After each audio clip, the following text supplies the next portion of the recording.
श्री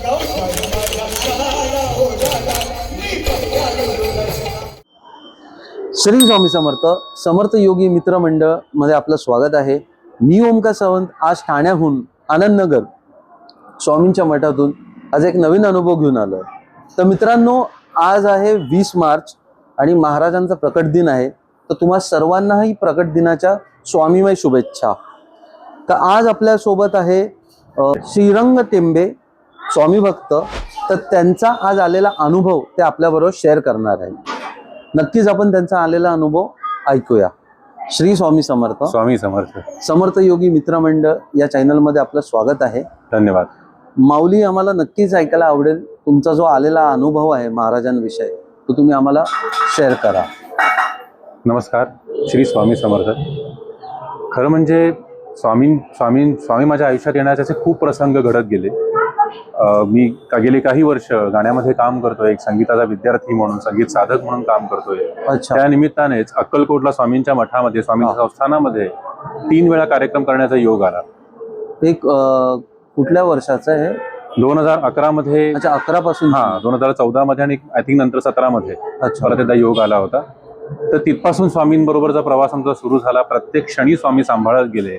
अगदी आत्ताचा लेटेस्ट अनुभव म्हणजे 4-4.25 महिन्यापूर्वी माझा बाईकवरती ऍक्सिडेंट झाला। अच्छा। आणि उजव्या खांद्याला माझ्या दुखापत आहे। डॉक्टरने सांगितलं की तो जो बॉल असतो आपला ह्युमरस बोन ज्याला म्हणतो, त्याला 3 का 4 त्याला त्यांनी फ्रॅक्चर सांगितलेले। अच्छा। आणि 2-3 डॉक्टरच्या मते त्याचं ऑपरेशन करून घेणं आवश्यक होतं, पूर्ण तो काढून टाकणं वगैरे वगैरे।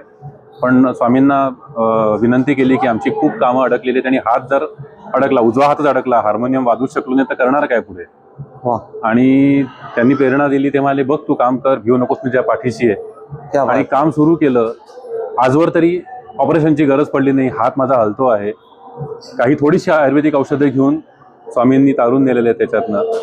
असंच करता करता मधल्या एका प्रवासामध्ये काही वर्षांपूर्वी जसं अक्कलकोटला 3-4 वेळा जाण्याचा योग आला, त्यात तारक मंत्राविषयी वाचलं, तारक मंत्र वाचला। आणि जे प्रसिद्ध तारक मंत्राचे आपल्याकडे कंपोजिशन्स आहेत, कडकडे बुवांची आहे, पंडित अजित कडकडे यांची, पद्मजाजी फेणाणी यांची आहे, अनुराधा पौडवाल यांची, असे अनेक ऐकत गेलो। इव्हन ह्या ऍक्सिडेंटच्या काळात सुद्धा स्वतःला शांत करण्यासाठी, स्वतःला ताकद देण्यासाठी तो ऐकण्याचा खूप वेळा योग आला। नक्कीच। तर तेव्हापासून मनात फिरत होतं की ह्याच्यावरती काहीतरी काम केलं पाहिजे आपण। बरोबर। आपणही गाणं शिकतोय, आपणही संगीत शिकतोय, काहीतरी प्रयत्न करून बघू। योग असा आला होता की माझा मित्र जो आहे विघ्नेश देसाई, त्याचा स्टुडिओचं त्याला सुरुवात करायची होती आणि तिकडे आम्ही एक छोटंसं रेकॉर्डिंग करायला गेलो होतो। अच्छा। तर तेव्हा तुम्हाला दादा काहीतरी स्वामींचं काहीतरी करतो, ही स्वामी भक्त आहे। क्या बात आहे। तर तेव्हा आम्ही केलं, पण त्याला खूप आवडलं, स्वामींचे आशीर्वाद आहे। पण समहाव ते मला असं पटत नव्हतं की आपण हे नको पब्लिश करूया, रिलीज नको करूया। त्यालाही थांबवून ठेवलं। त्याला मला वाटतं 1.5 का 2.5 वर्ष झाली असतील। त्यावरती आजवर विचार करत होतो की नाही मजा येते, आपण 2-3 चाली 4-5 चाली करून बघितले, आपण अशी त्यात जसं मनाला समाधान मिळत नव्हतं त्यामधून।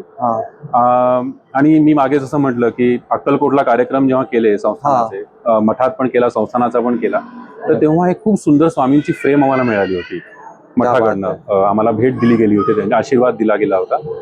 तर त्यावेळेलाच ती फ्रेम मी घरी आणून ठेवली होती। नंतर शिफ्टिंग मध्ये ती फ्रेम माझ्या आई वडिलांकडे गेली। बरोबर। आणि आईने 3-4दा सांगितलं की घेऊन जा, पण तो स्वामी योग आणत नव्हते त्या गोष्टीचा। आणि सहज मध्यंतरी मनात आलं, म्हणजे मिसेसने, बायकोने सांगितलं की आपण ती स्वामींची फ्रेम घेऊन येऊया तिकडून। सो बदलापूरला गेलो, गेल्या सोमवारी बदलापूरला गेलो, आईकडनं स्वामींची फ्रेम ती घेऊन आलो घरी, प्रतिष्ठापना केली त्याची। आणि हे अगदी 3 दिवसापूर्वी घडलेली गोष्ट। 3 दिवसा अगोदर महाराज आले आमच्या घरी। आणि त्या फ्रेमकडे बघता बघता अचानक काहीतरी सुचायला लागलं। अच्छा। ती चाल घडत गेली। माझ्या नेहमीच्या सवयीने मी आधी पहिल्यांदा बायकोला पाठवली, कारण निंदक माझ्या घरी आहे माझा। बरोबर। काही चुकलं तरी ती सांगते, चांगलं वाटलं तरी ती सांगते। अच्छा। आणि ती म्हणाली की श्री हे करूया आपण पूर्ण। मग लगेच विघ्नेशला आणि देवेंद्र, जो माझा तबला वादक आणि माझा एकदम लहान भावासारखे दोघे आहेत, त्यांना पाठवलं की तुम्हाला कसं वाटतंय, बघा हे करण्याजोगं वाटतंय का, मला बरं वाटतंय, पण तुम्हाला वाटतंय का? तर त्यांनी मला गो हेड आपण करूया। आणि हे सगळं घडत गेलं। कारण 3 दिवसामध्ये ऍक्च्युली काल हे सगळं पूर्ण झालं। काल रात्री 2 वाजता माझ्याकडे त्याचा व्हिडिओ आला, अंगावरती काटे। आणि आज स्वामींच्या चरणी आम्ही अर्पण करायला इकडे आलो। काल विघ्नेश इकडे भेटून गेला, येऊन त्यांना रिक्वेस्ट केली विकास दादांना की आम्हाला बाकी काय अपेक्षा नाही, एवढं सगळं असेल असं खरं म्हणजे अपेक्षा नव्हती, इतका मोठा समारोह असेल असं खरंच माहिती नव्हतं। आम्हाला वाटलं काही भाविक असतील, आपण फक्त स्वामींसमोर एकदा हे प्ले करूया, एकदा हे गाणं वाजू दे स्वामींसाठी, म्हणजे बाकी त्यातनं काही पब्लिसिटी व्हावी किंवा असं काही अपेक्षा नाही. नक्कीच. स्वामींसमोर वाजू दे बस एवढीच अपेक्षा होती आणि ती तर स्वामींनी पूर्ण करून घेतली. इतक्या काही 400-500 लोक तिकडे असतील मला वाटतं आता भाविक बरोबर असतील. बरोबर. त्यांच्या समोर ते प्ले झालं. हा तारक मंत्र स्वामींच्या चरणी अर्पण केलेला आहे. अजून काय पाहिजे महाराजांनी अजून काय हवं तुमच्याकडून आपल्याला? एवढं तारक मंत्रातच नावच त्याचं तारक मंत्र आहे तारक की मंत्र आहे. तुम्हाला तारतात महाराज. खरी गोष्ट आणि आहे. खरी गोष्ट आहे, तुम्हाला त्या संकटातून तारलं म्हणून आज हे घडून आणलं अगदी महाराजांनी खरंय. तुम्हाला. अगदी खरंय. एक विचारायचं होतं की हा जे तारक मंत्र तुम्ही जे बनवलं आहे ते म्हणजे वेबसाईट वरती अवेलेबल आहे? हो, युट्यूब वरती अवेलेबल आहे. अच्छा. माझा चॅनल आहे युट्यूबचा श्रीरंग टेंबे या नावाने. नक्की. तर त्याच्यावरती अवेलेबल आहे. आणि ह्याच्या बरोबर एक आपण पोस्टर शेअर केलेला आहे. बरं. त्याच्यात QR कोड आपण स्कॅन केला त्यावर डायरेक्टली आपण तारक मंत्रावरती पोहोचून त्याचा आस्वाद घेऊ शकता. वा, आम्हाला नक्कीच ऐकायला आवडेल. खूप खूप धन्यवाद चॅनलला धन्यवाद. या खूप सुंदर अनुभव तुम्ही शेअर केल्याबद्दल. म्हणजे म्हणतात ना की अशक्य ही शक्य करतात करतील स्वामी, अशातली गोष्ट आहे. तर मित्रांनो, शब्दच नाहीये मुळात. दादानी तर आता जे तारक मंत्र आपल्याला जो अनुभव सांगितला आहे, तारक मंत्राचा अर्थच आहे की महाराज तुम्हाला संकटातून तारतात आणि आज त्यांच्या संकटातून तारलं आणि हा मंत्र त्यांच्याकडून त्यांनी बनवून घेतला. जी काय मंत्राची धून आहे ती त्यांनी बनवून घेतली. तर मित्रांनो, नक्कीच तुम्ही तो तारक मंत्र दादांनी बनवलेला तुम्ही ऐका आणि त्याचा काय फीडबॅक असेल तर तुम्ही नक्कीच त्यांना दिलेल्या नंबरवरती फीडबॅक द्या.